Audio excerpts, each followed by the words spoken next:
Paz, tudo bem? Bom, vim nesse vídeo aqui fazer uma breve reflexão sobre as eleições. E nós estamos aí perto do segundo turno, né? E estamos vendo aí o país polarizado. Nós vimos aí no primeiro turno metade praticamente de um lado e a outra metade do outro lado. Eu vejo uma coisa, primeiro, os cristãos com medo, né? O que vai ser se o candidato tal ganhar? Como vai ser a nossa vida? A igreja vai ser perseguida. Com relação à perseguição, se a gente for olhar na Bíblia, o próprio Senhor disse que nós seríamos perseguidos, né? Que a igreja seria perseguida. E, historicamente, na história da igreja, ela sempre foi perseguida. E todas as vezes que houveram grandes perseguições, a igreja só cresceu.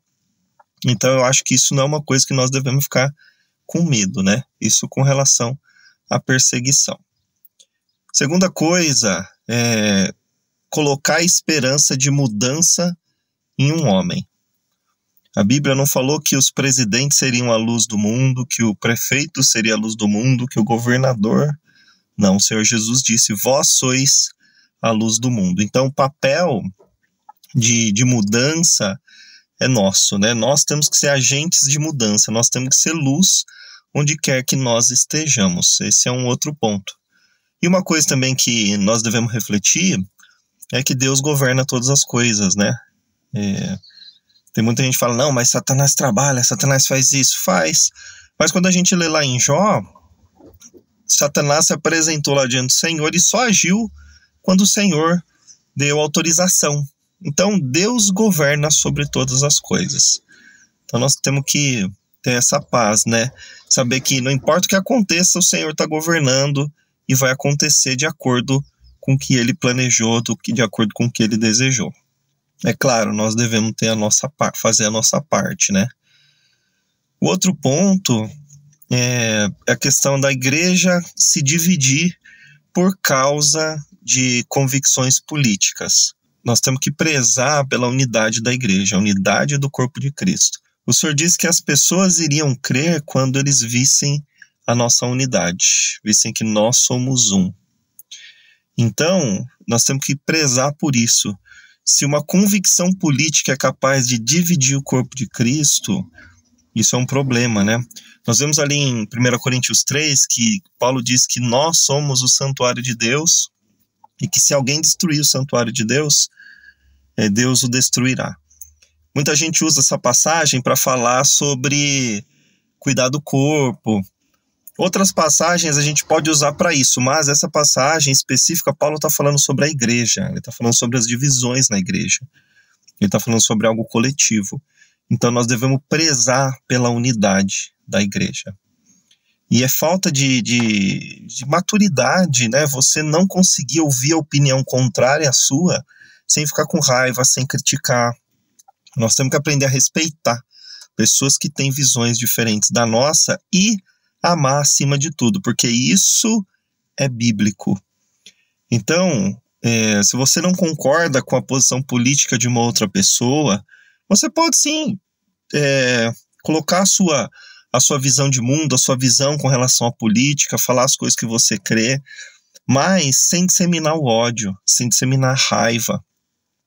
Você tem que falar com amor, porque o nosso papel é amar. E nós fomos chamados para converter as pessoas a Cristo e não converter as pessoas à nossa visão política. Temos que cumprir o nosso papel de cidadão? Claro que temos. Nós temos que votar naqueles candidatos que representam aquilo que nós acreditamos, é claro, mas não podemos colocar nossa esperança neles. Porque no dia a dia é nós que fazemos a nossa parte. Se você é a favor da família e quer ter uma boa...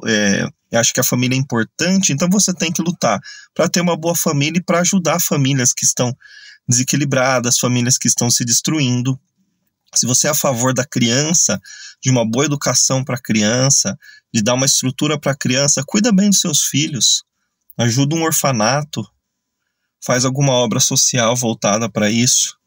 Entende? Nós somos a luz do mundo. Não coloca a sua esperança numa pessoa que vai entrar. Um outro princípio é o seguinte, a pessoa que ganhar, o candidato que ganhar aí no segundo turno, ele vai governar para ele e para os outros 50%, ou menos que isso, né? Para toda a população que não votou nele, ele vai ter que governar para os dois. Do mesmo jeito, a igreja tem que servir e cuidar daqueles que não vão votar, que não têm a mesma visão de mundo que você, que ela.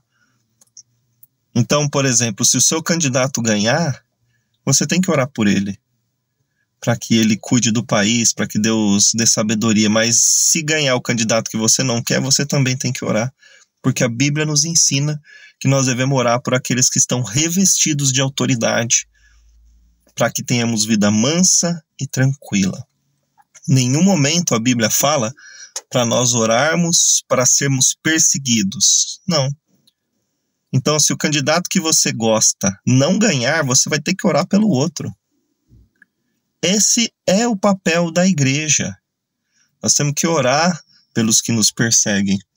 Orar pelas pessoas que são contra nós. O Senhor ensinou isso. Se ele te tirar uma capa, dá também a túnica. Se ele chamar para andar uma milha, anda 2. Esse é o evangelho. Eu acho que muitos estão pensando muito agora, no dia 30, como se fosse definir o resto da sua vida, né? Mas nós temos que tomar cuidado, porque a nossa esperança está em Cristo. E a igreja vive a realidade do reino. Muitos também acham que estão sendo perseguidos por serem cristãos. Será? Eu quero trazer essa reflexão para você. Será que você está sendo perseguido por ser cristão ou porque você está defendendo com raiva, com ódio, a sua posição? Porque se você faz isso, você gera raiva na outra pessoa. E a resposta dela vai ser te perseguir. Então você não sofreu como cristão, você sofreu porque você provocou raiva em alguém. Então tem que refletir sobre isso aí.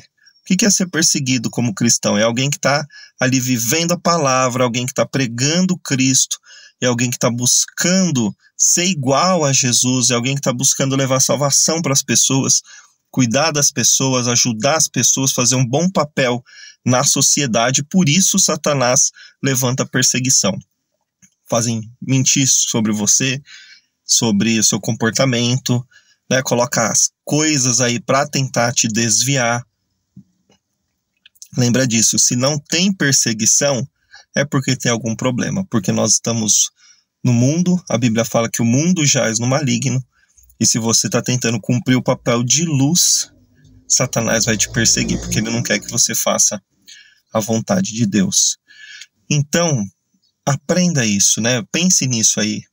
Eu tenho minhas convicções políticas, eu quero votar em quem é a favor da família, em quem é a favor da vida, em quem é a favor da honestidade, em quem é a favor de princípios, né, que eu acredito que são bíblicos, mas eu não ponho a minha esperança na pessoa que ganhar, porque a minha esperança está em Cristo, eu tenho que ser a luz do mundo, e eu que tenho que ser um agente de mudança aonde quer que eu esteja. E crer que se eu estou praticando a palavra, vivendo de acordo com o que o Senhor me indicou, Deus vai me abençoar, não importa quem esteja lá governando o país. Amém? É isso aí que eu queria falar. É claro, é um assunto muito complexo, mas eu queria que você pensasse nesses pontos, sabe? Porque depois que acabar as eleições, vai continuar tendo culto na sua igreja. Será que as pessoas que são contra a visão que você pregou ali vão entrar lá para receber uma palavra?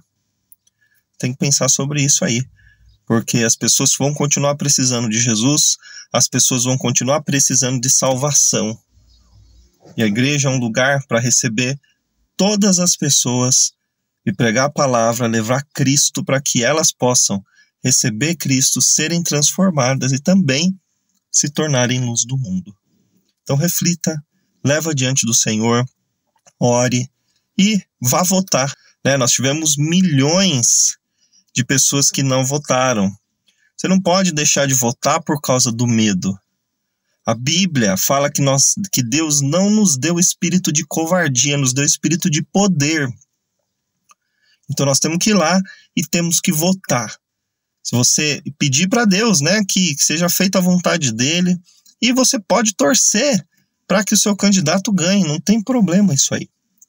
Tá? O que você não pode é colocar esperança num homem e também pensar que se o seu candidato não ganhar, você vai ter que orar por aquele que ganhou e vai ter que continuar pregando a palavra e continuar ajudando, levando o evangelho para aqueles que também são contra a sua opinião. Porque Deus deseja que todos os homens sejam salvos e cheguem ao pleno conhecimento da verdade. Deus abençoe você.